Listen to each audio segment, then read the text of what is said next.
TNPSC group 4 2013 இயர்ல கேட்கப்பட்ட 74th question இதுதான். இதுல என்ன சொல்லியிருக்காங்க அப்படின்னா, ஒரு பைசைக்கிளோட ரேட், அதாவது ஃபிக்ஸ்டு ரேட் வந்து என்னன்னா ரூ. 1700.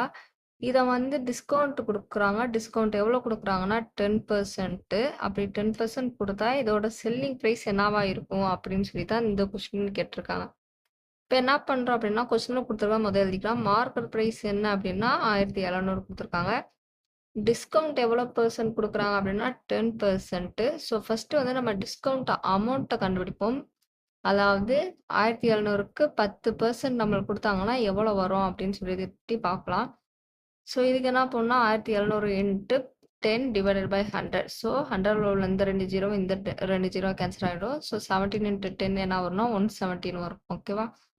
இப்போ செல்லிங் பிரைஸ் கண்டுபிடிக்கணும். செல்லிங் பிரைஸ் எப்படின்னா, மார்க்கெட் பிரைஸ் என்ன வந்திருக்குன்னா 1700 1700 மைனஸ் இந்த 170. ஓகேவா? பண்ணோம் அப்படின்னா என்ன வருதுன்னா 1530. அப்போ இந்த சைக்கிள் எவ்வளோ ரூபாய்க்கு 10% டிஸ்கவுண்ட் குடுத்து வித்தோம் அப்படின்னா எவ்வளோ போகும்னா 1530க்கு போகும். இதுதான் இந்த கொஸ்டினுக்கான ஆன்சர். ஓகேவா?